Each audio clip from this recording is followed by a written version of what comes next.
And now, the best 60-ish seconds of your week. So as the world's two biggest economies continue their trade/currency conflict, what better place to film this week's best 60-ish seconds than Beijing, China? Last week, President Trump announced that he intends on September 1 to levy an additional 10% tariff on roughly $300 billion worth of Chinese goods.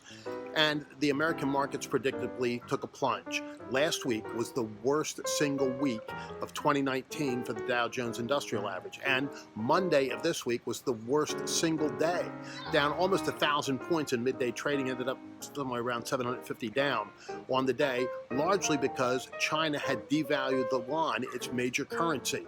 Where all this ends, nobody really knows, but this much is for sure. It's not doing anybody any good. We've talked often about the bond yield curve and its inversion as an indicator of serious economic problems. And of course, right now, it's at its lowest point since 2007. Remember what happened then?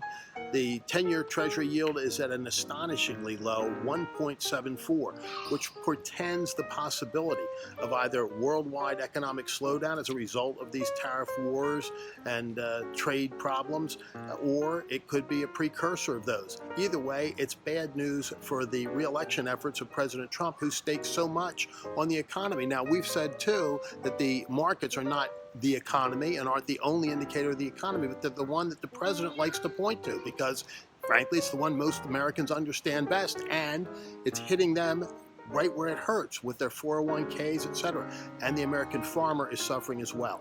Ultimately, it would be great if President Trump could get to a trade deal with China before the 2020 elections. And I've said all along that that not only was possible, but likely.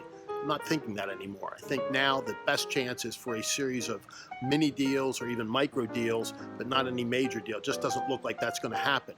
But regardless, the one thing that needs to be done to keep this economy, which is doing so well for so many, with record low unemployment, with sustained economic growth, with consumer confidence, and with investor confidence in every sector, is to stay away from anything that could possibly derail that. And the number one thing is these trade wars, tariff impositions, etc. For now, that is the best 60-ish seconds of your week.